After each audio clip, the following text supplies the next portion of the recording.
Magandang umaga po sa ating lahat, JTG family. Bago po tayo magsimula, konting paalala sa ating announcement. Una na po dyan, magkita-kita po tayo tuwing midweek service. Yan po ay ginaganap tuwing Wednesday, alas 7 ng gabi. Magsama-sama rin po tayo every month. Tayo may Fuel Night Friday po natin yan ginaganap, 7 p.m. dito po sa ating JTG GMA Hall. Also, we would like to encourage everyone at full capacity na po tayo sa ating Sunday worship service. Meron po tayong 8 a.m. at 10 a.m. That's on-site. At nagsusupport tayo online 10 a.m. to 11:30 a.m. at jtg.gma.ph. And finally, we encourage everyone, sumali na kayo sa ating mga small groups. May 3 pamamaraan kung paano po tayo sasali. Meron po tayong Bible study group, discipleship group, at connect group. According to your age, we have youth, young adults, and men's and women's connect group. Simulan na po natin ang ating morning devotion. Muli, magandang umaga po sa lahat.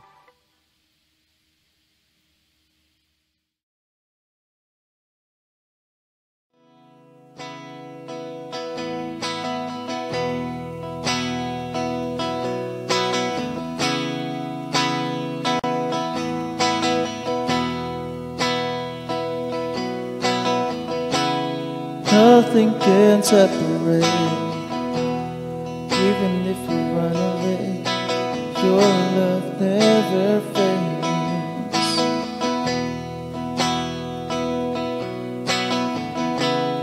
Though I still make mistakes, but you have your mercy for me every day.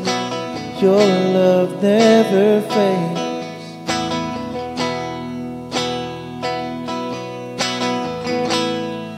The same through the ages. Your love never changes. There may be pain in the night, but joy comes in the morning.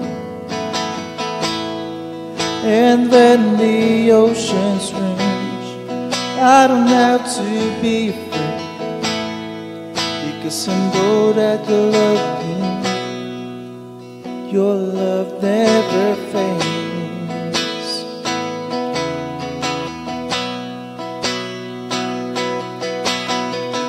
Feeling strong and to fall asleep, I'm not alone, faith is open sea. Your love never fades.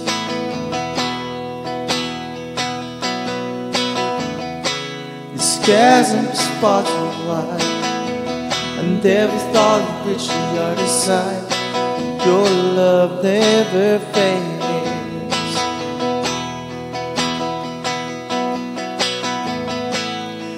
Stay the same through the ages. Your love never changes. There may be pain in the night, but joy comes in the morning. And when the oceans rage, I don't have to be afraid, because I know that you love me. Your love never fades.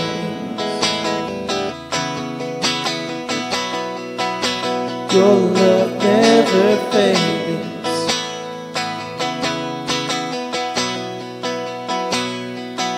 You did all things work together for my good. You did all things work together for my good. You did all things work together for my good. All things work together for my good.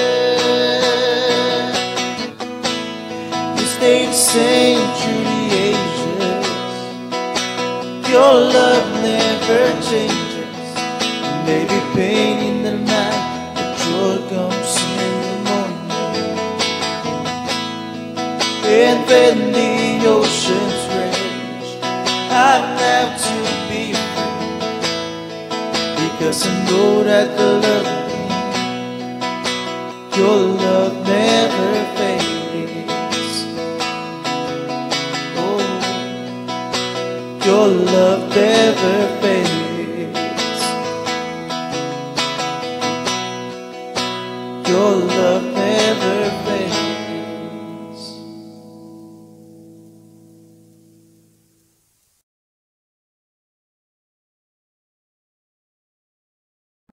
Hello po, good morning po JTG family. Isang masaya na naman po at pinagpalang araw po. Nakaloob po ng Diyos sa ating mga buhay. I hope na ang bawat isa po ay nasa mabuting kalagayan. So dadako po tayo ngayon sa ating morning devotion. Bago po tayo dumako sa salita ng Diyos, ay tayo po muna ay manalangin. Hallelujah. Ama naming banal, ay nagpapasalamat kami, Panginoon, sa umagang ito, Lord God, sa kabutihan mo at sa panibagong araw, Lord God, na ipinagkaloob mo po sa amin, Lord God. Patuloy mo pong buksan na aming puso't isipan sa umagang ito at patuloy, Ama, na ikaw magpaunawa ng mga salitang ito, Lord God. Hayaan mo, Lord, na matanim ito sa pinakamatabang parte ng puso namin. At hayaan mo na, Panginoon, na ma-apply po ito sa aming buhay. At Lord, patuloy itong ma-encourage at magpalakas po, Panginoon, Lord God, lalo sa bawat sitwasyon na meron kami ngayon, Panginoon Lord. Ikaw lamang nakakaalam ng sitwasyon at puso ng bawat isa. At hayaan mo, Panginoon, patuloy ka mabigyan ng karangalan at kalwatian sa aming pong mga buhay. Lord, tago mo lamang ako sa likuran ng iyong cross. Hindi po ako makita, kundi ikaw, Ama. Salamat, Ama, sa pangalan ni Jesus. Amen. So, ngayong umaga po, kung mayroon po tayo mga Bible, let's open up with me in the book of Matthew, chapter 13 po, verse 44 to 46. Sabi po ng salita ng Diyos dito, ang paghahari ng Diyos ay katulad ng kayamanang nakabaon sa isang bukid. Nahukay ito ng isang tao at tinabunan uli. Sa laki ng tuwa, siya'y humayo at pinagbili ang lahat ng ari-arian niya at binili ang bukid na iyon. Verse 45, gayon din naman ang paghahari ng Diyos ay katulad nito. May isang mga ngalakal na naghahanap ng mamahaling perlas. Nang makakita ng isang perlas na napakahalaga, siya'y humayo at pinagbili ang lahat ng kanyang ari-arian at binili iyon. So, ang pag-uusapan po natin ngayong umaga is beyond more important to the richness of this world. So, in this life po, maraming tayong bagay na pinahalagahan, mga bagay na pinagsisikapan. Pero sa lahat ng iyon, ano po ba ang pinakamahalaga? So, ang mga talinghagang nakabaong kayamanan at ng perlas ay nagtuturo po ng dalawang katotohanan. Una, ang kaharian ay isang kayamanang walang katumbas na dapat hangarin ng higit sa lahat ng bagay. Yun yung kaharian ng Panginoon. Na ang Diyos ay higit sa anumang kayamanan o bagay na i-offer ng mundong ito or beyond that. Di po, pangalawa, ang kaharian ay nakakamit sa pamamagitan ng pagbitiw sa lahat ng bagay na maaaring makasagabal sa atin na maging bahagi nito. So, mayroon po akong 4 na bahagi na i-share sa inyo na nais ng Diyos upang makamit natin yung pinakadakilang adikhain. Yun ay si Kristo. Una po is seeking o searching, no? Nakikita natin sa 44 and 45, no? Seeking His kingdom. So sabi po dito, naghahanap, may paghahanap. At ang sino mang humahanap ay nakakasumpong. So it means po na hanapin ang kaniningan ng Diyos, hanapin natin yung kadakilaan niya, yung katuwiran niya, at yung katotohanang nagmumula sa Kanya na tanging sa Kanyang presensya lamang natin makikita. So, if we are seeking the kingdom, isik natin yung hari. No? Let's seek the giver na nagbibigay o nagbibigay ng lahat ng meron tayo. Sabi nga po ng Matthew 6:33, no? But seek ye first the kingdom of God and His righteousness, and all these things shall be added unto you. So, napaka well-known na po ito na verse sa bawat isa. Sabi nga po dito, seek always God's presence. That's our part bilang anak niya. So, dahil tunay na nalulugod ang Diyos sa mga taong buong puso siyang hinahanap. So, yung pangalawa naman po is, sa 4 na bahagi po na nais ng Diyos, yung pangalawa po is deepening or knowing, yung pagpapalalim po sa relasyon sa Panginoon or having a deeper relationship with God. No? Pagpapalalim sa pagkilala sa Kanya. Kasi po, kapag the more tayong lumalalim sa Diyos, the more natin siyang nakikilala. At the more natin siyang nakikilala, ay the more natin siyang nakikita, kinikilala pala, and the more natin nakikita ang kanyang halaga at mabibigyan natin siya ng pagpapahalaga. Ulitin ko po, kapag the more tayong lumalalim sa Diyos, the more natin siyang nakikilala at the more natin siyang kinikilala, ay the more natin nakikita ang kanyang halaga at mas lalo natin siya bibigyan ng pagpapahalaga o kahalagahan. Sabi nga po ng John 17 verse 3, ito ang buhay na walang hanggan. Ang kilalanin kanila ang iisa at tunay na Diyos, si Jesu Kristo na siyang sinugo. Sabi din po ng Ephesians 1 verse 17, at hinihiling sa Diyos na ating Panginoong Hesus Kristo, ang dakilang Ama, na pagkalooban niya kayo ng espiritu ng karunungan at ng tunay na pagkilala sa Kanya. So, yung relationship natin sa Panginoon ay personal and process din po yung lalong kilalanin pa yung Panginoon. So, may example po tayo dito, no? It's easy to have an exciting relationship when you first fall in love. Dun sa mga unang you have relationship, syempre pag mga first time, so excited ka, lagi kang masaya, diba? But it takes deliberate effort to keep your marriage or your relationship na yon close and growing as the years goes on, lalo na sa panahon na tumatagal po yung relasyon. So, the same is true in your relationship with the Lord. Now, when you first come to Christ, it's new and exciting. But it's easy to lose that first love for Christ and to grow distance in your relationship with Him. Lalo na sa panahon na pag lumalalim ka sa Panginoon, lumalalim din yung mga pinagdadaanan mo sa buhay. So kapag hindi ganun kalalim yung relasyon natin sa Panginoon, is parang yung first love natin, yung excitement minsan, is nawawala na sa yung excitement natin sa paglilingkod sa Panginoon. Sabi dito, kaya maraming Kristiyano ang hindi lumalago dahil hindi nagbibigay ng time at effort sa paglago. So, kung kilala mo ang Diyos na pinaglilingkuran mo, kahit sabihin sa'yo ng tao, kahit anong sabihin sa'yo ng tao, hindi ka matitinag o matitibag sa paglilingkod. So, we need to take step po to have a deeper relationship. Your relationship with the Lord is not caused by others. It's your decision. It's between you and God. No?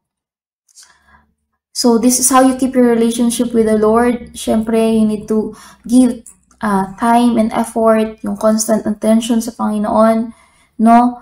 And forethought, no? Laging pinag-iisipan mabuti, yung always seeking for God's guidance, no? As Apostle Paul did, hindi siya tumigil. Isa sa best example natin si Apostle Paul, na hindi siya tumigil in knowing Christ, no? Na hanapin at kilalanin ng Panginoon. And yung pangatlo po ay surrendering or releasing or pagsuko sa Panginoon, no?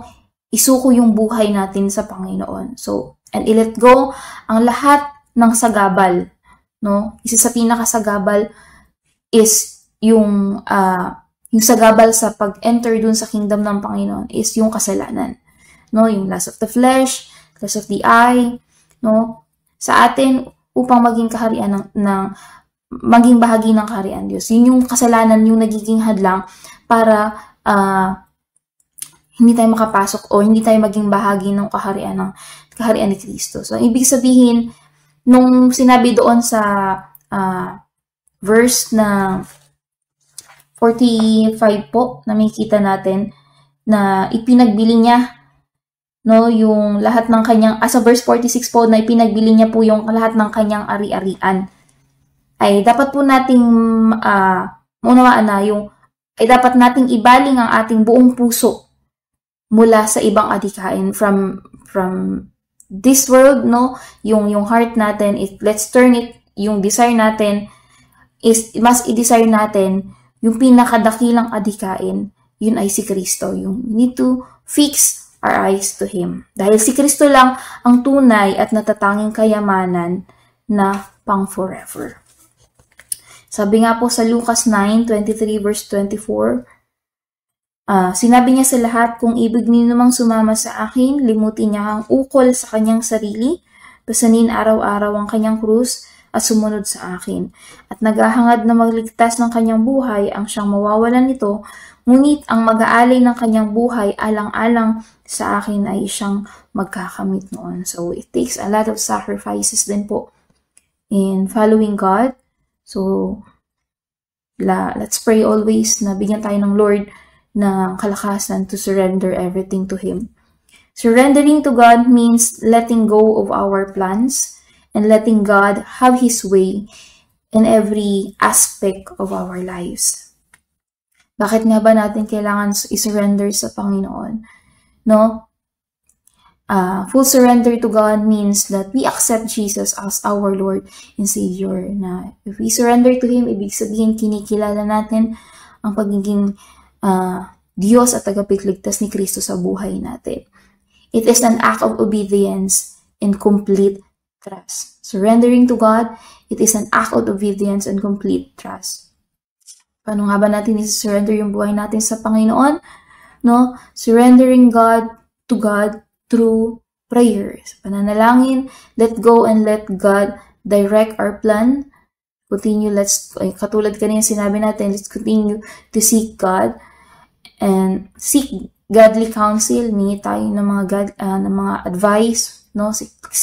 Mga godly advice, then fasting. And